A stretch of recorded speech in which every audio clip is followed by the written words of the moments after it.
Alright everybody, this is another quick video I wanted to share with you guys on a little bit of security tips. I'm going to show you mostly with Bittrex and Binance, but this is very important. First off, your your password that you use for any of your trading accounts, whether it's Bittrex, whether it's Binance, whether it's anything, should not be anything you use for anything else. If you don't have a password manager and you suck at remembering passwords, get yourself a password manager. But do not use the same password that you use for your email address to be the same one that you use for Bittrex or Binance or GDAX or Coinbase. That's number one. Number two is use a VPN. The reason I use a VPN is because I travel a lot, and sometimes I'm at open Wi-Fi spaces, and it can be very, very, very risky opening up, having an unsecured connection to the internet. This is my version. This is what I like to use. I use a program called IPVanish VPN. There's literally thousands of them. There's one called Strong VPN. There's one called Super VPN. There's one IPVanish. There's Hide My Ass. There's a whole bunch of them. Some of them are even free. I definitely suggest you get one.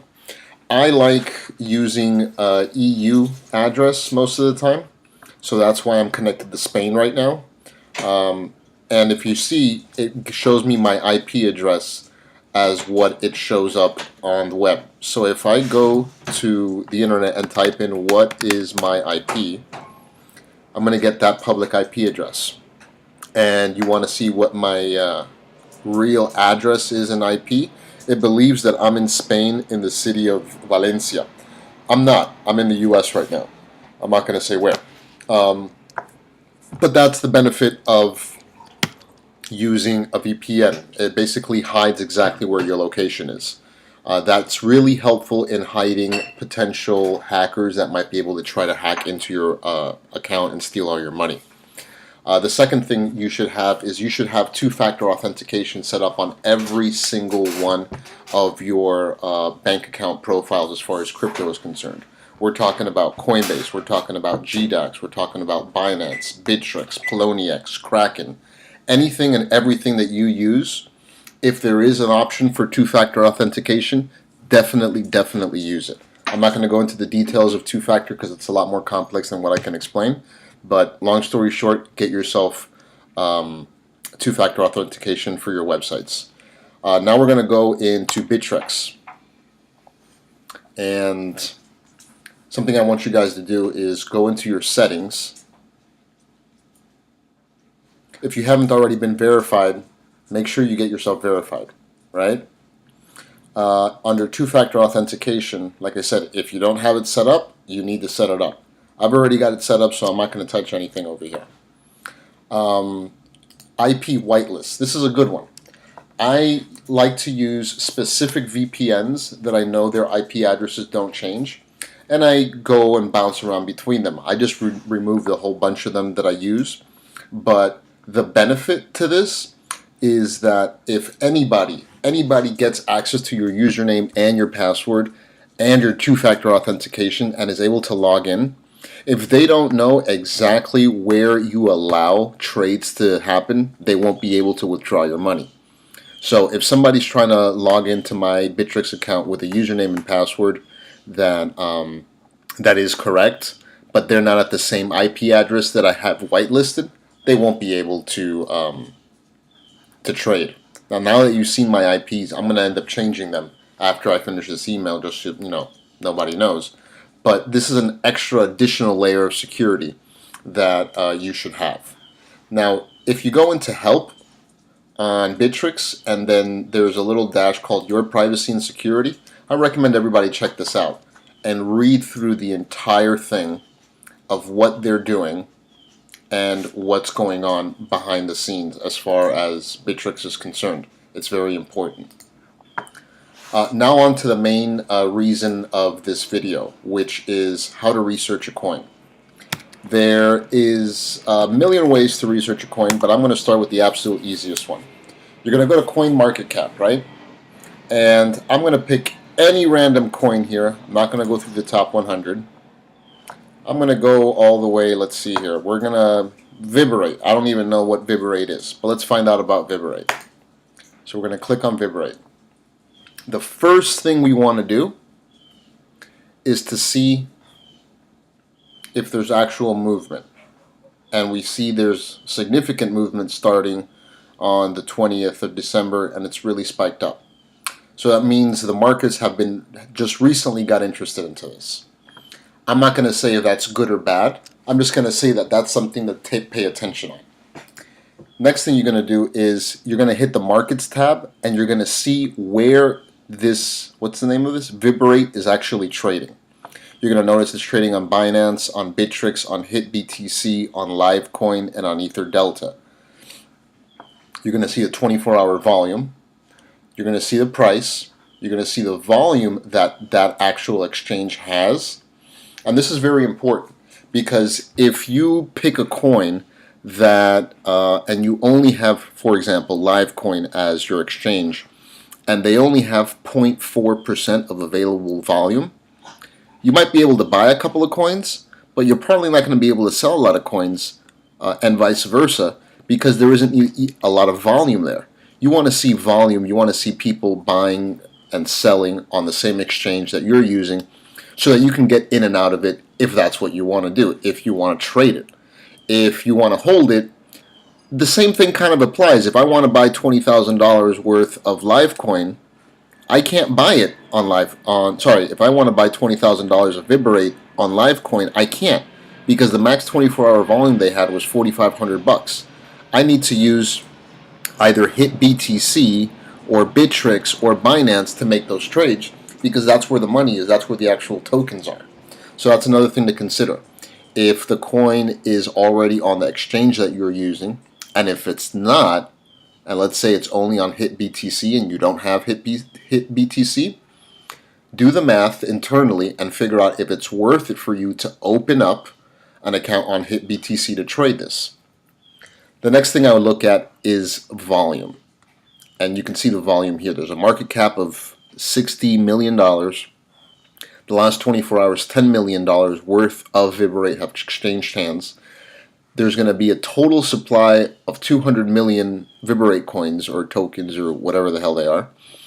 And right now there's 162 million. So it's still growing. This is actually, to me, it's a good sign. And we're getting all this information just from CoinMarketCap. I haven't even gone anywhere else. Under social, we can see the tweets. This is very good. This is very important information to know. We can also see the Reddit conversations. It's very important to know that there is an actual discussion going on, because if people are talking about it, that means something. People are talking about it.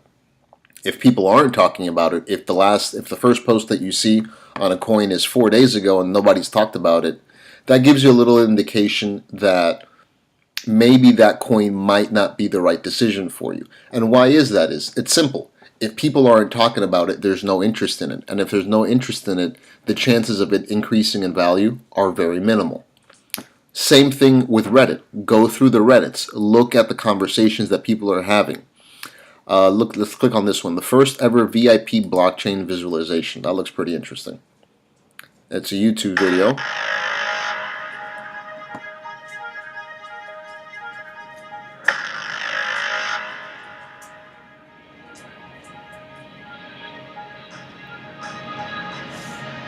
Something to note, actually, while we're looking at this, is that it's only got 440 views, this video.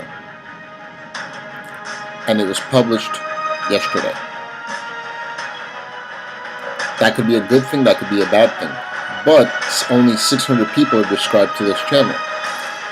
That doesn't give me a lot of confidence that people are looking into Viberate or know what Viberate is.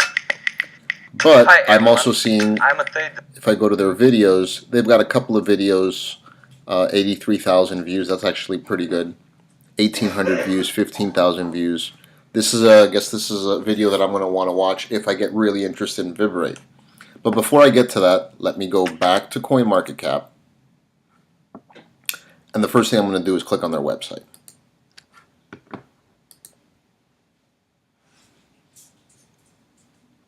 So, the things that I look for on a coin, and this is just me, this has absolutely nothing to do with what your decision is on how you decide on researching a coin or picking a coin. You want to make sure the website is professionally made. You want to make sure the website loads fast. You want to make sure the website is clean, that there is a terms of service, that there is an about page. And on the about page, this is what we like seeing. We like seeing the faces of people. We like knowing who we're actually trusting. This guy's the CEO. He's an entrepreneur and a big stat geek. He founded his first company when he was 17. That actually worries me. This right here, this question mark RST. Is that a typo? Is that something on purpose? Something as simple as spelling is very indicative of the passion and the attention to detail that the team has. I see here, these are pictures. This is great stuff.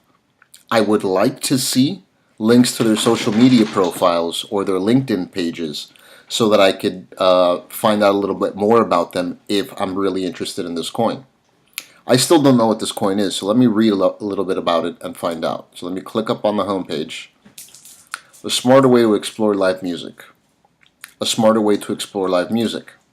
Browse through hundreds of thousands of profiles, musicians, venues, and events with social media stats, gig dates, contacts, and other useful information. That sounds cool and all, but I'm still not understanding how blockchain fits into this. Maybe I need to read up about it a little bit more, maybe less. I see that they've got a couple of venues linked up, venues that I'm well aware of. Been there a couple times, been there a couple times, been there a couple times, there a couple times. Ooh, Ibiza, I love that place. This is also pretty good that they've got an up-to-date social calendar on the things that their coin is involved in. This kind of stuff is very important to know. You see that they have a link to their Facebook page, to their Twitter, and to their LinkedIn. This is important stuff. If they're hiding this stuff, that begs the question, why are they hiding it? You understand what I'm saying? Vibrate is a platform that joins the entire live music ecosystem under one roof. It acts as an IMDb for live music, where profiles are ranked according to their online popularity, based on daily updated social media stats, recent content, gig dates, and contacts. Anyone can add new profiles or curate existing ones. Vibrate is completely user generated. All right, cool. So it seems like they've got interaction on their LinkedIn page. Let's check out their Facebook and their Twitter.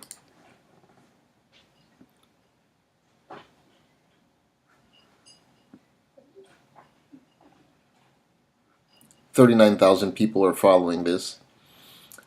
That could be a good thing or a bad thing. You know, if you look at Bitcoin's Facebook page, it's probably got 20 billion people following it. That's not to say that 39,000 people is bad or 39,000 people is good, but it kind of gives you an idea of how big the community is behind it. Same thing with Twitter. Why is my Twitter locked? Yeah, I'll check it out some other time. So that's the basics of what you want to look at when you're looking at a coin. You want to see that there is mentions, there is interaction, there is content, there is community around it. Another one to check out is the Bitcoin Talk forums. The Bitcoin Talk forum is huge. If it's being talked about there, that means that the geeks that are behind all the blockchains and all the coding and all the programming stuff are talking about it. And that's a very good sign, because if the programmers and the developers are talking about it, they see value in adding to it. So we are going to look for Vibrate in the Bitcoin forum. Looks like there was a post back in July 18th, another one July 19th, October 17th, October 18th, October 6th. Let's see what this says.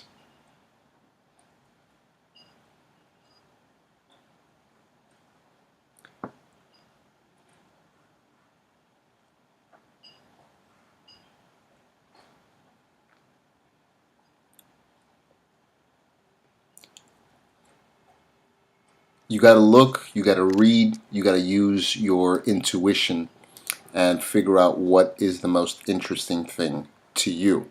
It could be that they have a flashy website. It could be that they have an actual use case scenario already. Now, for example, this Vibrate, it may be in beta, but according to this, they already have venues working with them. They've got the Ministry of Sound in the UK. They've got the Ibiza Beach Hotel down in Spain. They've got Stadium Live in Russia. They've got the Accor Arena in Paris. If this is real, if this is for sure, then this is actually pretty cool because they already have a functioning platform. People are already functioning and trying to use this. This is big. If all they have is a concept and a white paper, maybe not so much. Talking about the white paper, I got to find the white paper for this. I got to read about what's the benefit of Vibrate. If it sounds interesting to me, maybe I'll invest. Maybe I won't. Now notice I said the word invest. There are two ways of doing research. One for the investors, the ones that are the holders, and one's for the traders, the ones that are getting in it, getting out. Get in, get out, done. This was a video for the traders. Sorry, for the holders. And that was it.